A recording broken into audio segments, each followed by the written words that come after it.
যে বকরি ঈদে পশু জবাই করার পিছনে কি বিশেষ কোনো কারণ রয়েছে? এটা কি আল্লাহকে সন্তুষ্ট করে? কোনো বৈজ্ঞানিক কারণ আছে কি, যেমনটা ইসলামের অন্য ইবাদতে আছে, যেমন রোজা?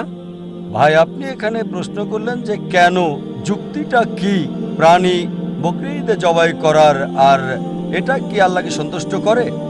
এর কি কোনো বৈজ্ঞানিক কারণ আছে ইসলামের অন্য বিষয়গুলোর মতো? যেমন ভাই, আল্লাহ বলেন সূরা হজের অধ্যায় 22 আয়াত নম্বর 37, রক্ত মাংস আল্লাহ সুবহানাহু ওয়া তাআলার কাছে যায় না, রক্ত মাংস তার প্রয়োজন নেই, আপনার সৎকর্ম তাকওয়া তার কাছে পৌঁছে। তাই আমরা প্রাণী জবাই করি রক্ত মাংসের জন্য নয়, আল্লাহর উদ্দেশ্যে।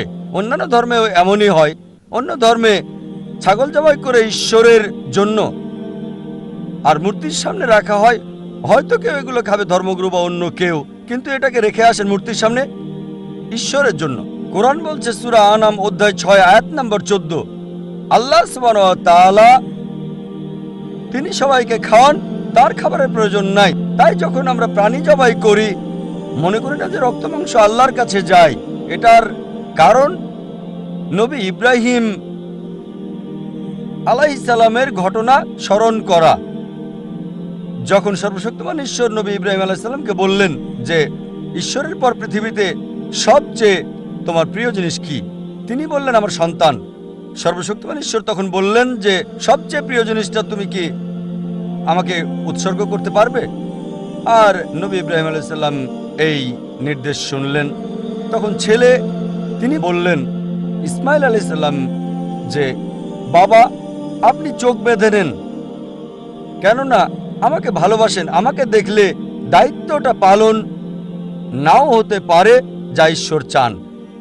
এইভাবে এই ঘটনা চলে আসছে। যখন তিনি সন্তানকে জবাই করতে গেলেন, সন্তানের স্থলে একটি ভেড়া দেওয়া হলো, একটা ছাগল দেওয়া হলো। সেটাকে স্মরণ করতেই আমরা বকরি ঈদ উদযাপন করে থাকি। যখন আমরা প্রাণী জবাই করি, তখন এটা দিয়ে পৃথিবীকে জানাই মানুষের উৎসর্গ সর্বশক্তিমান ঈশ্বরের দরকার নাই। তিনি নবী ইব্রাহিম আলাইহিস সালামকে পরীক্ষা করছিলেন। এমন না যে নবী ইব্রাহিম পাশ করবে না ফেল করবে, তিনি জানতেন না। তিনি ভালোভাবে এটা জানতেন যে আমার নবী ইব্রাহিম পরীক্ষায় পাশ করতে পারবে। এটা আমাদের স্মরণ করিয়ে দেয় মানুষ উৎসর্গ করা নিষিদ্ধ। এমনকি এখনো, বিশেষ করে আমাদের এই দেশে ইন্ডিয়াতে, প্রতিদিন মানুষকে উৎসর্গ করা হচ্ছে ঈশ্বরের নামে, যা একেবারে নিষিদ্ধ। এখানে আমাদের স্মরণ করাচ্ছে সর্বশক্তিমান ঈশ্বরের মানুষ উৎসর্গ প্রয়োজন নেই। আবার আমরা যখন পশু জবাই করি, মনে করি না যে রক্ত মাংস সর্বশক্তিমান ঈশ্বরের কাছে যায়। পশু জবাইয়ের যে মাংস, সেই মাংসের 1/3 দিতে হয় গরিব লোকদের, আরেক অংশ আত্মীয় স্বজনকে দিতে হয়। নিজে বড় জোর 1/3 রাখতে পারেন। এখানে আবার ভাগ করছি, যদি চান পুরোটাই গরিবদের দিতে পারেন, তবে কমপক্ষে 1/3 আত্মীয় স্বজনদের, 1/3 নিজের জন্য।